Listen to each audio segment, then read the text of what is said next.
March with Thursday, a severe water crisis affecting several parts of the country. To discuss more on that, I'm being joined in the studio by our esteemed guest, Mr. Bharatlal Seth, the Deputy Program Manager of the Center for Science and Environment here.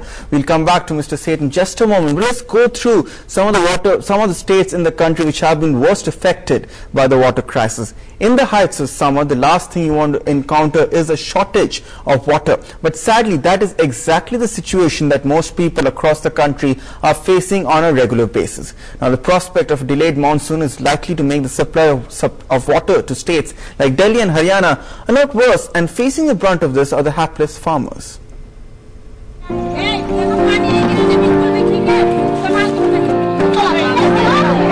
Delhi's water crisis is on the verge of escalating, and the source of its water woes is once again neighbour Haryana. But this time it is a domino effect that will heighten Delhi's water troubles. The Bhakra Beas Management Board, which supplies water to Haryana along with Himachal Pradesh and Rajasthan, has already sounded an alarm over the impact of a delayed monsoon. With low inflow of water into Bhakra Dam, Bhakra Beas Management Board has a difficult task ahead. It's already warned its member states that since the monsoon has been delayed, the water has to be used judiciously. Because we are making the outflows as per the demand of the partner states. But inflows are vis-a-vis less compared to the last year. So there is a problem which we can overcome in the coming period. Less water supply to Haryana because of a delayed monsoon would automatically mean there is little to spare for a thirsty Delhi. But the water sharing agreement between the two states has left farmers in Punjab a worried lot. They don't want to share the little water they might have for their fields. पानी है नहीं, बाकी सरकार कहती भी दूसरी strata पानी चाहिए, वो कहते हैं हमें अपनी में पानी मिल रहा है तो दूसरी स्टेट में किथे दे पानी। बरसात पै रही नहीं है जी, जमीन बंजर पई है, अपना मोटर भी कोई पानी है नहीं जी, इस करके सरकार कहती पानी है होर किथे देना। While a political slugfest is playing out between Delhi and Haryana governments over the shortage of water supply, it now seems that the forces of nature are going to strain an already precarious relationship between the two states. With low underground water and dry rivers, farmers of Punjab are appealing to the state government that they should provide water to the farmers so that they can plant their rice. With journalist Pakaluwale, this is Vishal Munga, Newsx, Mullapur. Let me put that question across now to Mr. Bharatlal Seth, who is joining us live in the studios from the CSE. Mr. Seth, isn't it ironic that in one of the most developing countries in the world, its farmers are still dependent on rainfalls for their agriculture? I think we need to get our facts straight here. Let's look at the capital region to begin with. The problem we have is we have a month of May and June where we're looking for more and more water from Haryana. We're expecting our upstream riparian state to release more and more water. But let's look within. Let's try and understand how Delhi is managing its own water. To begin with, Delhi has water losses of 40%. When I met the Delhi Jal Board CEO, he tells me the leakage rates were approximately 22%. Someone says 30, someone says 35. The IIT has recently come out with a study which says 40%. So firstly, we need to curb our water losses. Secondly, there's a lot of inequity and nepotism in supply. Look at Luton's Delhi, for instance, where the rich and powerful of this country stay. They receive roughly 500 litres per capita per day. Compare that to Mehrauli and other districts where you get less than 30 to 35 litres, which is even less than the WHO supply, which is 40 litres per person per day.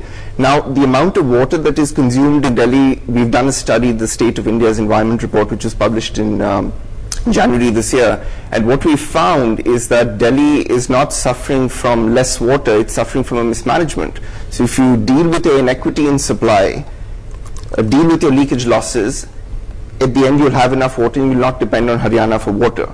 Now when it comes to our farmers, a lot of people in Delhi are using treated and partially treated wastewater for irrigation. Now what we need to do, we need to set up protocols and how this wastewater can be used. Delhi generates 4,500 million litres of water each day, wastewater each day. Now we have a treatment capacity of 2,330 million litres each day, of which 1,500 MLD is utilized. We can supply this 1,500 million litres each day to the farmers in canals rather than them depending only on the rainfall. Right, Mr. Seth, that's a pertinent point indeed. But as the mercury level rises, the capital is experiencing an unprecedented water crisis, as Mr. Seth pointed it out to us at this point. Now, as Delhi and Haryana squabble over the fight over water sharing agreements, large parts of the capital continue to reel under an acute water shortage. Once again, it's the common man caught in the middle of political bickering, paying the price for poor water conservation and management policies, as well as the poorer implementation of the law. In the capital, it's a rerun of the summers past. Water, or more aptly the lack of it, driving the residents of the capital out on the streets. The common man caught in the political slugfest between Delhi and Haryana, and it seems to be getting worse as the mercury level rises. Delhi Chief Minister Sheila Dikshit's attempts to break the ice with her Haryana counterpart Bhupinder Singh Hooda have met a dead end so far.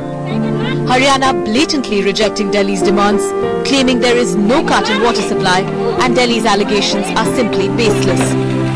लेकिन totality जितना share बनता है उससे ज्यादा पानी release कर रहा है, लेकिन ये भी बात ठीक है कि डिमांड ज्यादा बढ़ रही है और उसके हिसाब से कोई ऐसा क्राइसिस है तो ये हमने फैसला किया है बातचीत से बताने का प्रयास। The Haryana Chief Minister even advising Delhiites to follow some steps to conserve water. गर्मी है, पहले सर्दियों में जब मुंह धोके गुजारा करते फिर 2 बार नहाते हो आप, demand of water is increase. Remember, Delhi had entirely blamed Haryana for its water woes, claiming that the Hooda government had illegally reduced supply as stipulated in the water sharing agreement between the two states. Water levels in Delhi reservoirs remained dangerously low, even as Haryana blamed Delhi for illegally increasing production at its plants. Even an intervention from the Prime Minister's office failed to bear fruit. But the opposition is not impressed.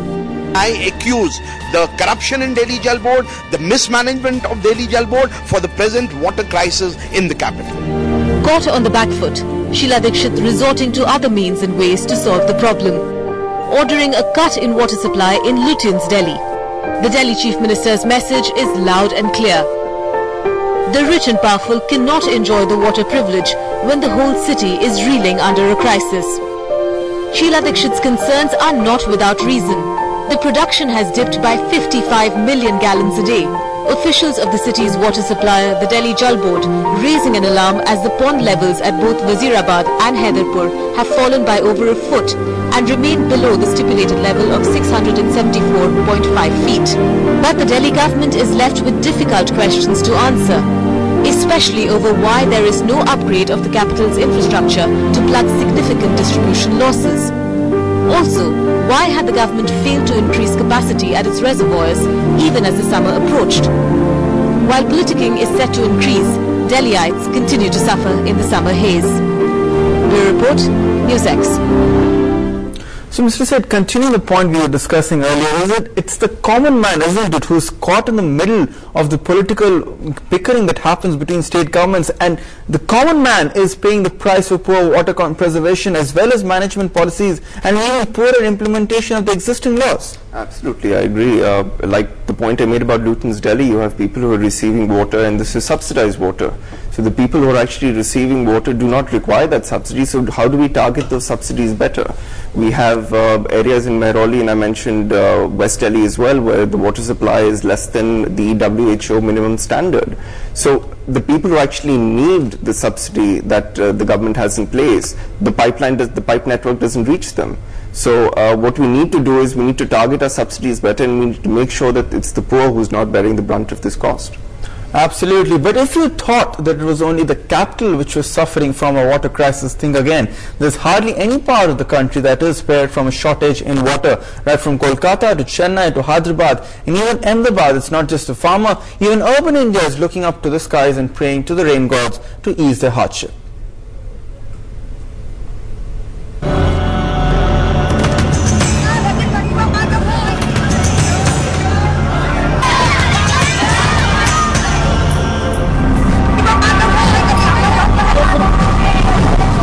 It's a story of a thirsty nation, a struggle India faces every year.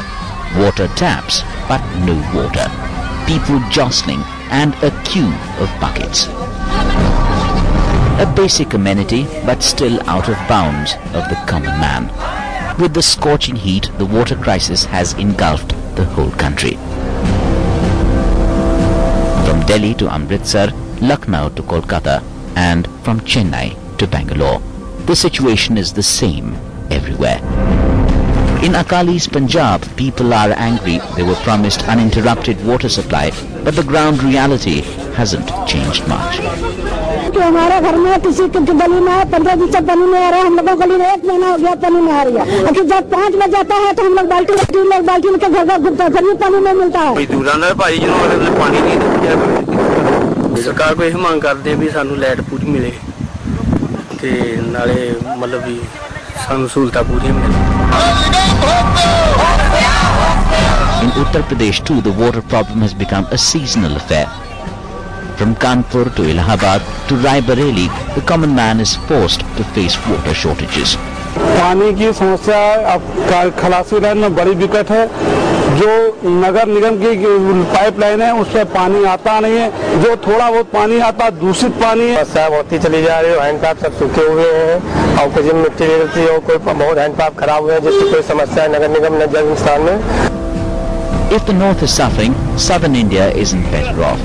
In Chennai, it's a challenge to find pure water. A severe drinking water scarcity is threatening a few parts of Chennai because of the salt water intrusion in its water sources. Not just that, even the metro water has not been provided on daily basis. Though the government of Tamil Nadu is taking many steps to overcome the drinking water scarcity, the people are not convinced and demand that the government should provide them water on daily basis. Metro water na வாரத்துல ஒரு நாள் தான் வருது. இந்த metro water எத்தனை நாள் வரும்? ஒரு ட்ரம்முக்கு புடிச்சா ஒரு 200 லிட்டர் ட்ரம்முக்கு புடிச்சா 3 நாள் தரும் இல்ல 4 நாள் தரும், அவ்வளவுதான். அதுக்கு மேல 2 நாள் வந்து வேஸ்ட் ஆதா தண்ணி இல்லாம இருக்கு. In Hyderabad also, the condition is equally worrisome. इतना प्रॉब्लम है कि इतना सफर कर रहे हैं कि नहाने के लिए प्रॉब्लम, सिर्फ 2 आवर्स 3 आवर्स पानी देते हैं कॉम्प्लेक्स में, वो भी कभी कभी 2-2 दिन मिसिंग हो जाता है, बहुत मुश्किल हो रही है। Water tanks like the one behind me were built by the city corporation to provide water to people in neighborhoods so that the water tankers could bring water over here. But unfortunately these cannot be used because the vandals have damaged the taps and also ensured that water cannot be stored in these. In Mamta land too, no respite from the water woes. I'm standing in the Belighatta region of Kolkata, and if you think, what is this commotion all about behind me? Well, it is for the most precious element for this part of Kolkata, that is pure drinking water. There is no water supply to this area regularly, and therefore it's an ad hoc system where the Kolkata Corporation brings water tanks like these, the one that has now come, and therefore people are scampering to fill whatever vessels that they are at their disposal to fill up the water that they would use for the entire day. Across the nation, the Aam Aadmi is reeling under crisis, but the government is nowhere to be seen. The authorities relying heavily on the unpredictable monsoons. But the question is, for how long will the rain gods come to our rescue? Bureau Report, Newsx. So Mr. Seth, all throughout we have been discussing the problems which are afflicting water conservation and management in the country, but what really are the solutions which are feasible and logistically possible at this point? See, we'll be remembered as a generation which is losing its rivers, its lakes. There are daryas which are now in textbooks, which 50 years ago were known as daryas, are now known as nalas. So what we need to do is we need to protect our water bodies, we need to protect our lakes, our rivers. Immediately what cities can do is, we've been talking about rainwater harvesting. We need to look at our rooftops, we need to look at our stormwater and how we manage it. We need to segregate it from our sewage systems. We need to ensure that every drop of sewage that is generated in our cities is treated, is reused. And we need to ensure, as I mentioned earlier, that nepotism in supply is curtailed and also the leakage rates are brought down. So there are a lot of things that that our municipal bodies can do. The Delhi Jal Board has a lot of options, but as of now it just seems that they're looking to get water from further and further away, and all they're doing is waiting for Haryana to release more water when they themselves have a catchment of roughly 1,500 square kilometers, whereby where the rain is going to fall, we need to conserve that water rather than let it flush away into our rivers. Indeed, Mr. Seth, thank you so much for sharing your ideas with us. Hopefully, we will reach a point in the time in which our farmers as well as the urban population is not dependent on the whims and fancies of the rain gods in order for the most basic necessity in life. Thank you so much, Mr. Bharat Seth, Director, Deputy Program Manager from the CAC, for joining us with your ideas and perspectives here.